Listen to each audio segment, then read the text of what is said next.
العلم هو النور الهادي والمفتاح لكل الخير من يرد الله به خيرا.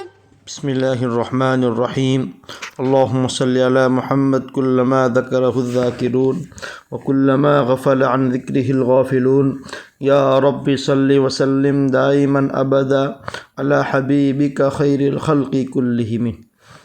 عزیز طلباء اعظام، گزشتہ سبق میں ہم نے نماز ظہر کے وقت سے متعلق تفصیلی گفتگو کی اور ظہر کے وقت کے سلسلے میں امام اعظم امام ابو حنیفہ کی رائے الگ ہے اور ان کے دو معتبر شاگرد امام ابو یوسف اور امام محمد رحمہم اللہ کی رائے الگ ہے.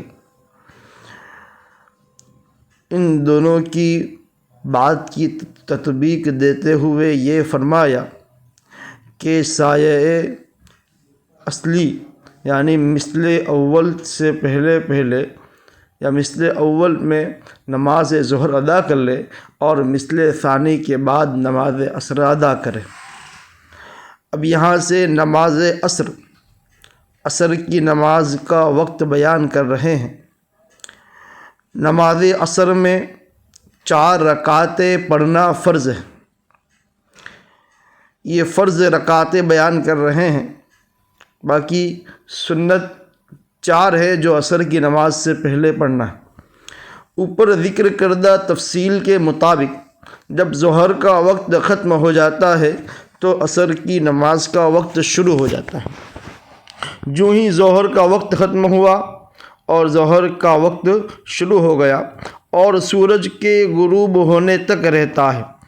ظہر کے وقت کے ختم ہونے کے بعد سے سورج کے غروب ہونے تک عصر کا وقت باقی رہتا ہے. جب سورج غروب کے قریب ہوتا ہے تو اس کا رنگ بدل جاتا ہے اور دھوپ زرد پڑ جاتی ہے اور سورج پر نظر جمانا آسان ہوتا ہے.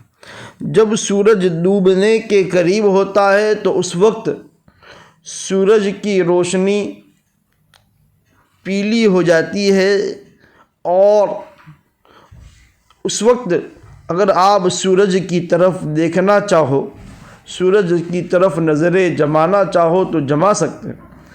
باقی آپ ظہر کے وقت یا کسی اور وقت سورج کی طرف نظریں جمانے کی کوشش کرو، یہ ممکن نہیں ہے، آنکھیں چکا چوند ہو جاتی ہیں. لیکن یہ اس وقت کی بات ہے جب سورج غروب ہونے کے قریب ہو تو سورج زرد پڑ جاتا ہے، اس وقت نماز پڑھنا مکروہ ہے، اس وقت نماز نہیں پڑھنا چاہیے. لیکن اگر اسی دن کی عصر کی نماز کسی کی باقی رہ جائے، اس نے ادا نہیں کی تھی تو وہ پڑھ لے، اس کے لیے گنجائش ہے. باقی صحیح یہ ہے کہ سورج کے زرد پڑنے سے پہلے ہی اسی دن کی عصر بھی ادا کر لے، یہ بہتر ہے. تاہم اسی دن کی عصر اگر کسی وجہ سے رہ گئی تو ادا کرنے کی گنجائش ہے. نمبر 4، نماز مغرب. یہاں سے نماز مغرب سے متعلق بیان فرماتے ہیں. نماز مغرب میں 3 رکعتیں پڑھنا فرض ہے. فجر میں 2، ظہر میں 4، عصر میں 4 اور مغرب میں 3 رکعتیں پڑھنا فرض ہے. سورج غروب ہونے پر مغرب کا وقت شروع ہو جاتا ہے. جو ہی سورج غروب ہوا عصر کا وقت ختم ہوا، اب یہاں سے مغرب کا وقت شروع ہو جاتا ہے.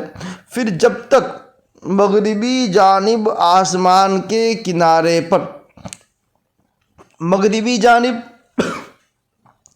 یعنی سورج ڈوبنے کی جو جگہ ہے اس جانب آسمان کے کنارے پر، جسے شفق احمر کہتے ہیں، باقی رہے اس وقت تک مغرب کا وقت باقی رہتا ہے۔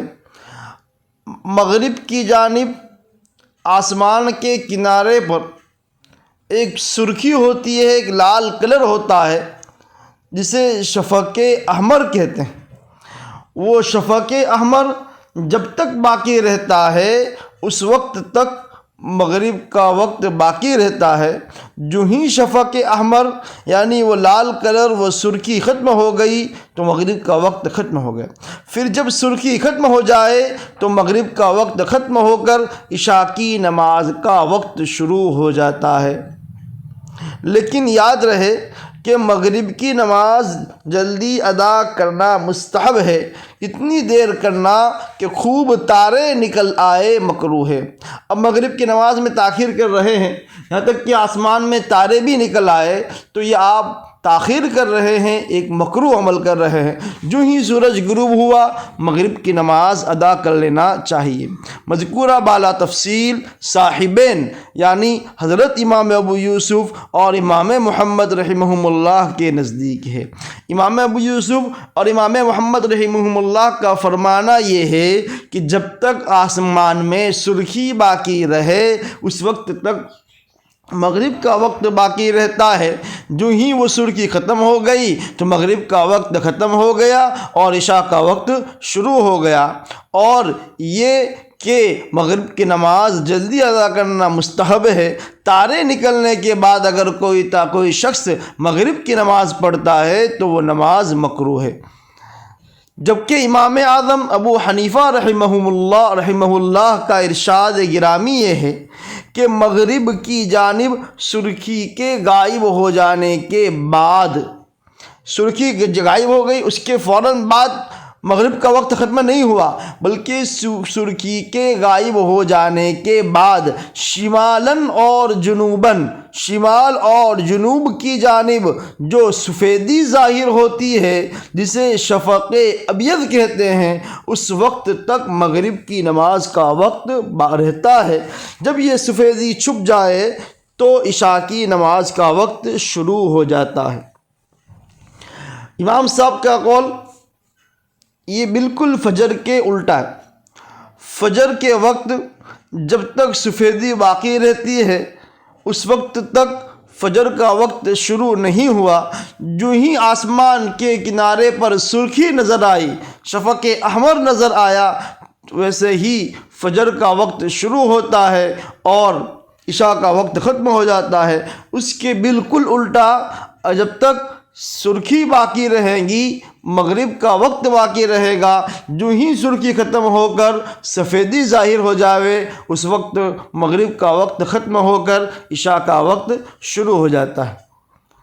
اب امام ابو حنیفہ اور ان کے شاگردوں کے درمیان تھوڑی سی رائے مختلف ہے، اس لیے احتیاط یہ ہے کہ جب تک سرخی باقی ہو اس سے پہلے مغرب کی نماز ادا کر لے، اور سفیدی جسے شفق ابیض کہتے ہیں اگر ظاہر ہو جائے اس کے بعد عشاء کی نماز پڑھ لے تاکہ کوئی تضاد نہ رہے اور نماز احتیاطاً صحیح رہے۔ لہذا احتیاط اس میں ہے کہ مغرب کی نماز شفق احمر ختم ہونے سے پہلے پڑھ لے اور عشاء کی نماز شفق ابیض کے غائب ہونے کے بعد پڑھے تاکہ تمام ائمہ کے ارشادات کے مطابق نماز صحیح ہو جاوے، کہ امام صاحبین کی بات بھی رکھ لی جائے اور امام ابو حنیفہ کی بات بھی ہو جاوے، اور تمام کے نزدیک اگر اس طرح نماز پڑھیں گے تو نماز صحیح ہے۔ لہذا احتیاطی تدابیر اختیار کرے۔ نمبر 5، نماز عشاء۔ نماز عشاء میں 4 رکعتیں پڑھنا فرض ہے۔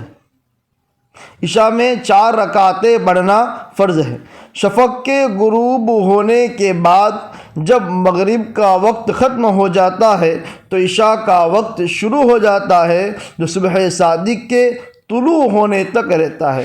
عشاء کی نماز کے بعد سب سے پہلے تو عشاء کی 4 رکعتیں فرض ہے، اور عشاء کی نماز کا وقت جو شروع ہوتا ہے وہ مغرب کا وقت ختم ہونے کے بعد، شفق کے غروب ہونے کے بعد مغرب کا وقت ختم ہو جاتا ہے، اور جو ہی مغرب کا وقت ختم ہوا عشاء کا وقت شروع ہو جاتا ہے، جو صبح صادق کے طلوع ہونے تک رہتا ہے، یعنی کہ فجر کا وقت جب شروع ہو جاتا ہے اس وقت عشاء کا وقت ختم ہوتا ہے۔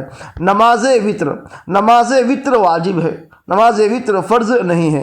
فجر، ظہر، عصر، مغرب، عشاء یہ 5 نماز فرض ہے، اور نماز وتر یہ واجب ہے، اور اس کی ادائیگی کا وقت عشاء کا وقت ہے، اور وطر کا جو وقت ہے وہ عشاء کا وقت ہے، عشاء کا جو وقت ہے وہ وطر کا وقت ہے، مگر یہ فرض کے تابع ہیں، یعنی کہ عشاء کی نماز سے پہلے وطر نہیں پڑھ سکتے ہیں۔ عشاء وطر کا وقت تو عشاء کا جو وقت ہے وہی ہے، لیکن اگر آپ نے عشاء کی نماز ادا نہیں کی تو آپ وطر نہیں پڑھ سکتے ہیں، پہلے عشاء پڑھنا ہے اس کے بعد وطر پڑھنا ہے، لہذا عشاء کے فرضوں کے سے پہلے وطر ادا کرنا جائز نہیں ہے۔ اگر کسی نے ایسا کر لیا تو فرضوں کے بعد اس کا اعادہ کرنا لازم ہے۔ اگر کسی شخص نے وطر کی نماز پہلے پڑھ لی اور اس کے بعد عشاء کی نماز پڑھتا ہے تو یہ اس کا طریقہ صحیح نہیں ہے، اس کو عشاء کے بعد دوبارہ وطر پڑھنا ضروری ہے۔ السلام علیکم ورحمۃ اللہ وبرکاتہ۔